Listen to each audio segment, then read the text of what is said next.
হয়, সভাপতি নিৰ্বাচন কৰি পঞ্চায়ত গঠনৰ প্ৰক্ৰিয়া অব্যাহত আছে বিশ্বনাথত আৰু আজি বিশ্বনাথৰ লেহুগাঁও পঞ্চায়তৰ সভাপতি হিচাপে ৭ নং ৱাৰ্ডৰ অৰ্চনা বৰা আৰু উপসভাপতি হিচাপে আচলতে ১ নং ৱাৰ্ডৰ অপূৰ্ব বৰা ইতিমধ্যে দায়িত্ব লাভ কৰিছে আৰু যি ভোটিং প্ৰক্ৰিয়া সেই ভোটিং প্ৰক্ৰিয়াৰ জৰিয়তে দুয়োকে নিৰ্বাচন কৰা হৈছে আৰু এই মুহূৰ্তত মই উপস্থিত আছোঁ বিশ্বনাথ উন্নয়ন খণ্ডত আৰু আমি পোনে পোনে আচলতে কথা পাতিবলৈ যত্ন কৰিম। এয়া সভাপতি অৰ্চনা বৰা, আপোনাৰ কাষলৈ আহিছোঁ। সভাপতি হিচাপে নিৰ্বাচন হৈছে, কি ক'ব এই মুহূৰ্তত, কি অনুভৱ? খুব ভাল লগা সময় আচলতে মোৰ কাৰণে আজি, গতিকে মোৰ বেয়া লাগিছে আচলতে। দীৰ্ঘদিন ধৰি আপুনি আচলতে দলীয় কাম কাজ বিশেষকৈ বিজেপিৰ লগত আপুনি জড়িত হৈ আছিলে আৰু জিলা পৰ্যায়ৰ আপুনি নেতৃত্ব বহন কৰি কাম কৰি আছিলে। মই আচলতে প্ৰথমতে জিলা পৰিষদ বিচাৰিছিলোঁ। কিবা কাৰণে হয়তো আমাৰ নেতৃত্বই মোক ক'লে যে যদিহে কিবা কাৰণে অ'পেন হয় তেতিয়াহ'লে যিহেতু 50% মহিলাক দিয়াই হয় চৰকাৰে, গতিকে তেতিয়া অকণ অসুবিধা হ'ব। যদিহে মহিলা ৰিজাৰ্ভেশ্যন আহে জিলা পৰিষদ তেতিয়াহ'লে আপোনাৰ কথা ভবা হ'ব, যিহেতু কোনেও কাকো ক'ব নোৱাৰে ন আগতীয়াকৈ যে আপোনাকে দিম বুলি কোনেও ক'ব নোৱাৰে। গতিকে সেইটো কথাই তেনেকৈ ভাবোঁতে, আৰু সকলোৱে জানে, আপোনালোকে বিশেষকৈ জানে যে মই আজি বহুত বছৰৰ পৰা 15 চনৰ পৰা মই ভাৰতীয় জনতা পাৰ্টীৰ কাম কৰি আহিছোঁ। একে বোধ পৰ্যায়ৰ পৰা মই কাম কৰিছোঁ। মই প্ৰথমতে বোধত আছিলোঁ সম্পাদিকা বোধৰ সম্পাদিকা, এইটো 16ৰ কথা। তাৰপিছত লগে লগে মই বিশ্বনাথ, তেতিয়া আমাৰ গ্ৰাম্য মণ্ডল আছিলে, গ্ৰাম্য মণ্ডলতো মই উপসভানেত্ৰী হিচাপে কাম কৰিছিলোঁ। লগে লগে মই মণ্ডলৰ পৰা জিলালৈ যিটো প্ৰচেছ আছে সেই প্ৰচেছটো মই হিচাপে মই কাম কৰিছিলোঁ। জিলালৈ আহিছিলোঁ, জিলাৰ মই এক্সিকিউটিভ আছিলোঁ।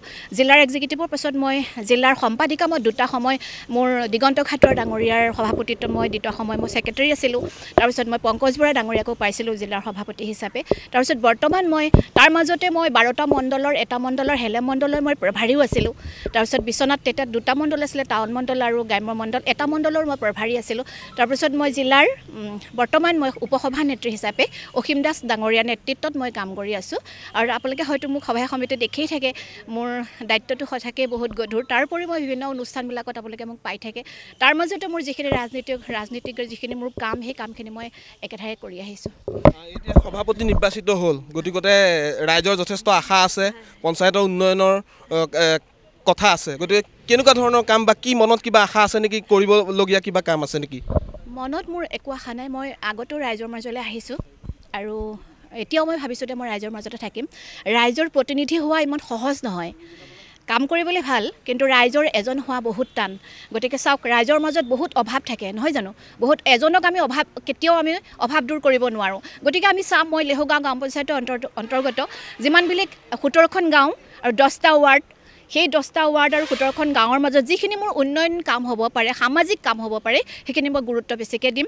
মই আহি মহিলাসকলৰ কাৰণে মই জানে মই বহুত দিন গ্ৰাম্য সংগঠনবিলাকৰ লগত কাম কৰি আছোঁ। সেই গ্ৰাম্য সংগঠনখিনিৰ লগতো মই চাম যে মহিলাসকলক কি কৰিব পাৰি, কেনেকৈ এটা পৰ্যায় লৈ যাব পাৰি, সেইখিনি মই চাম। ইয়াতে মই বিশেষকৈ এটা কথা ক'ব লাগিব যে মোৰ লেহুগাঁও গাঁও পঞ্চায়তৰ মই 7 নং ৱাৰ্ডৰ পৰা বিনা প্ৰতিদ্বন্দ্বিতাৰে মই ওলাই পেলাই যি আহিছোঁ, সেই 7 নং ৱাৰ্ডৰ সকলো ৰাইজলৈ মই প্ৰথমে মোৰ চিৰকৃতজ্ঞ তেখেতৰ ওচৰত।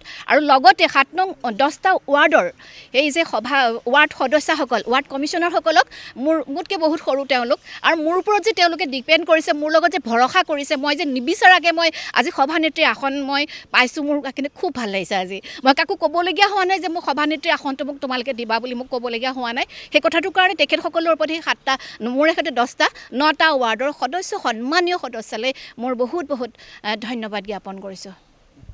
জনাইছোঁ। আৰু ইয়াত আচলতে অপূৰ্ব বৰা উপসভাপতি, তেওঁ আচলতে পিতৃ বিয়োগ হৈছে, তাৰ মাজতে আজি নিৰ্বাচন প্ৰক্ৰিয়াত অংশগ্ৰহণ কৰিছে, কি ক'ব?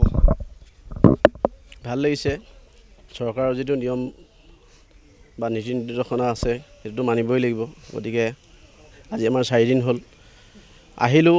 অহাৰ পিছত মোক যিহেতুকে ৰাইজে আমাৰ লেহুগাঁও পঞ্চায়তৰ 1 নম্বৰ ৱাৰ্ডৰ সকলো ৰাইজে যেতিয়া মোক বিনা প্ৰতিদ্বন্দ্বিতাৰে জিকাই পঠিয়ালে, তাৰপিছত ইয়াত আহি পেলাই যিটো উপ নিৰ্বাচনৰ কাৰণে ভোটিং ছিষ্টেম হ'ল, ভোটিংটোত মই 8টা ভোট পালোঁ আৰু 2টা নাই পোৱা।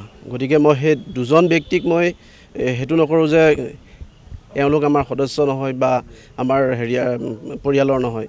গতিকে আমি অহা 5 বছৰ কাল, সভানেত্ৰী বাইদেউ আছে, আমি সকলো দৃঢ় প্ৰতিজ্ঞ হৈছোঁ। আজি আপোনালোকৰ আগত অৱগত কৰিছোঁ, অহা 5 বছৰ কাল আমি সকলো এটা পৰিয়াল হিচাপে এটা গোট হিচাপে আমি কাৰ্যকাল সুন্দৰ সুকলমে চলাই যাম আৰু ইয়াত আপোনালোকৰ আগত আৰু এটা কথা অৱগত কৰিছোঁ ইয়াত যাতে অন্য বাহিৰা শক্তিয়ে একো ক্ৰিয়া নকৰে তাৰ কাৰণে আমি সকলো দৃঢ় প্ৰতিজ্ঞ পিতৃ আপোনাৰ বিয়োগ হৈছে কেতিয়া বিয়োগ হৈছিলে আজি 4 দিন হৈছে যোৱা শনিবাৰ দিনাখন গতিকে বহুত দুখ লাগিছে আজি মই আহোঁতে দেউতাৰ আশীৰ্বাদ লৈ আহিছোঁ মই বৰিত ধৰি সেৱা কৰি আহিছোঁ মই স্মৰণ কৰিছোঁ দেউতাক মই বোলো দেউতা আজি এনেকুৱা হ'বলৈ গৈছে গতিকে তুমি যাবা মোক